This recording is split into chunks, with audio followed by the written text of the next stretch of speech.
Some local cities have already seen a spike in crime, and it's not yet summer when numbers tend to trend upward. The rise in violence sheds light on a group that seeks to keep the peace. Brooklyn Park Police have some extra help to prevent crime. The city's youth outreach team is often used to de-escalate situations before something terrible happens. Reporter Sonia Goetsch shows us how the group is making a difference.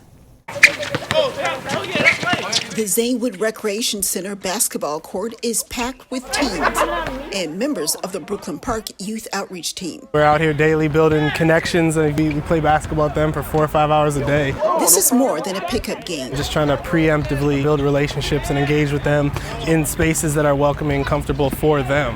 What's up? What's up? The 6-member team, also known as the Blue Shirt Crew, is out in the community Monday through Friday from 4 to 9 each night, interacting with young people. I get to give back. I didn't have a father growing up, but I had a lot of awesome male role models in the community, in my family. And if I can be that to them, then that fills me up. They have conversations about peer pressure, respect, and character. That's my thing. Do the right thing when nobody's looking. Have some integrity, have some accountability. And nothing is off the table, including talking about the relationship between cops and young men of color. There's good and there's bad people. There's awesome police. We need the police. We need good police with good policies. And what do they tell kids who are afraid of police? That's a tough one. I don't have the answer for that one. In certain instances, I can see why they would be afraid. The team also hits the streets handing out snacks and engaging with the youngest members of the community. You want sandwich or snacks? Sandwich? This is where the preventative part of the group's mission kicks in. We've got that background. We know who they played with and who they grew up with and what schools they've been attending. Muffin orange juice? The team has a pulse on what's happening in the city. If there's a situation and teens are involved, instead of the police responding right away, they sometimes call in the Blue Shirts. The team patrols apartment complexes and other hotspots in the city. Police say they appreciate the extra backup, especially since violent crimes are up this year. Total people hit by gunfire in all of 2020 was 38. So far, it's 10 this year. Inspector William Barrett says the youth outreach team allows police to respond to more serious situations. It frees us up, and it's just a different type of engagement that can be done without the police being needed at all, and it's good for the community. When we were shooting this story, we witnessed a heated argument between 2 young men outside the Zanewood Rec Center. It got very aggressive and hostile, so we jumped in, got in between the two, separated, and immediately embedded ourselves into what's going on here. The situation might have ended much differently without the adult mentor stepping in. Bringing them back down to reality, like let's make some smarter choices because we're in a space that you really need to start thinking about what's going on. The Blue Shirt Crew says they want to provide an alternative outlet where young people don't have to worry about the pressures of the streets or home life. There you go. And know there are adults who care. These are the relationships that start to get established now as they get older into middle school, high school, and beyond. We've already got those connections and rapport because we've been out here and they remember us from these moments. In Brooklyn Park, Sonia Goetsch, CCX News. The Brooklyn Park Youth Outreach Team started about 3 years ago, and they're part of the city's Recreation and Parks Department. Hennepin County prosecutors have filed a criminal sexual conduct charge against an 18-year-old Brooklyn Park man accused of sexually assaulting a child at a park. Jonah Canny is charged with second-degree criminal sexual conduct. The charge carries a maximum sentence of 25 years in prison if convicted.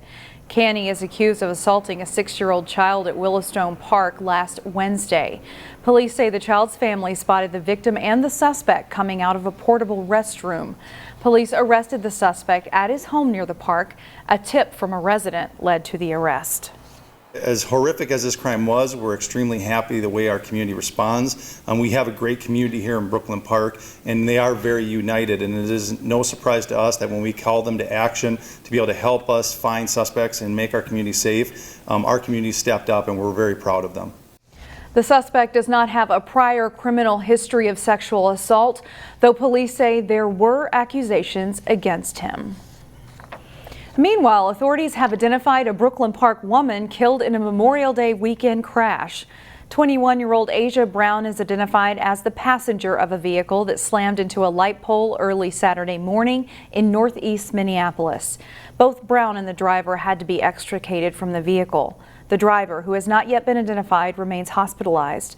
Police say excessive speed and impaired driving appear to be factors in the crash. Brooklyn Center residents can now get all of their emergency notifications from one spot. The city joined other municipalities in using Code Red. The platform informs and continuously updates residents on emergency alerts like gas leaks and water main breaks. You can choose which kinds of notifications to receive. Users can get reports in a variety of ways, including voice, text, email, and mobile app. We need to build our database, so we want people to go in and sign up for it. Encourage your neighbors and family and friends to sign up for it, and it will alert you to anything, emergency-wise in Brooklyn Center. By signing up, you can also receive alerts from other participating cities too, like Maple Grove and Golden Valley. Visitors to the scaled-down version of the Minnesota State Fair last weekend got a taste of a popular Brooklyn Center restaurant. Quay was among the 24 vendors asked to take part in the fair's first ever kickoff to summer. Over the course of the 5-day event, thousands of visitors to this mini version of the Great Minnesota Get-Together purchased Quay's garlic cream cheese wontons, Vietnamese iced coffee, and of course, giant egg rolls on a stick. Quay employees estimate they sold about 10,000 egg rolls.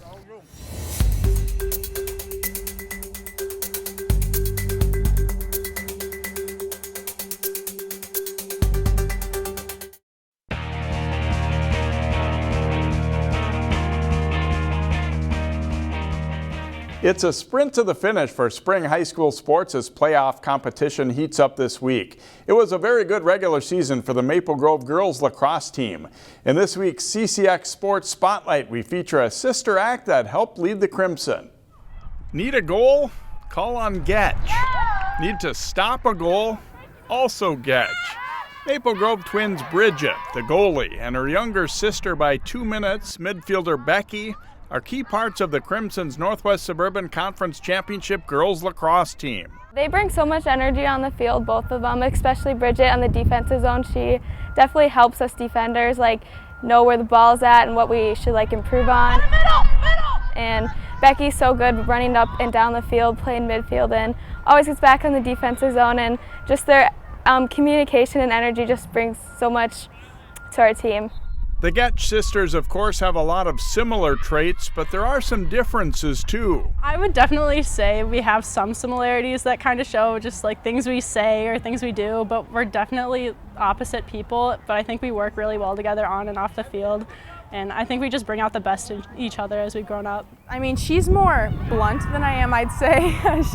I would say I'm a little more outgoing than she is, but I definitely believe that she has kind of grown to be more outgoing as I am, and you can kind of see the similarities on the field, but you can also see a lot of the differences.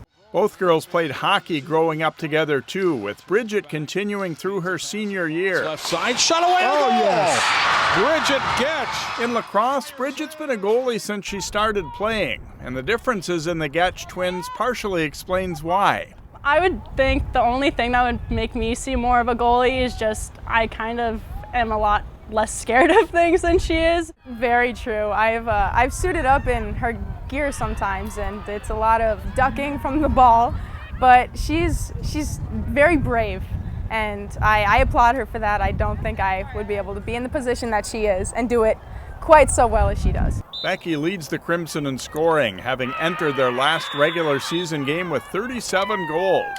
Bridget's goals against average is 4.57, and she's posted 2 shutouts.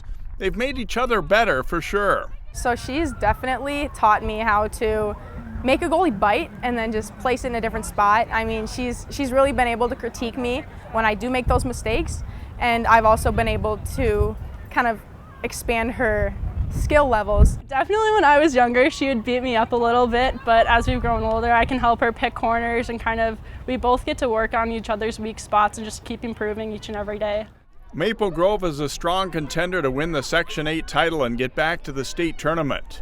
But no matter how far the team goes, the season and their high school careers will end pretty soon for the seniors.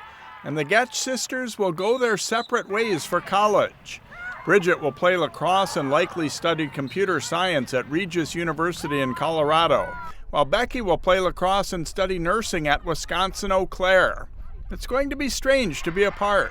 Ultimately, I think we both decided we had to follow what we wanted to do individually. As hard as it is to leave someone after 18, almost 19 years together is definitely a big stretch, but we know that we have each other's backs, even 1,000 miles apart. But you know, it's something that we had to really look at and say what's the best for each other, and I think it'll be good for both of us to get a little bit of a break.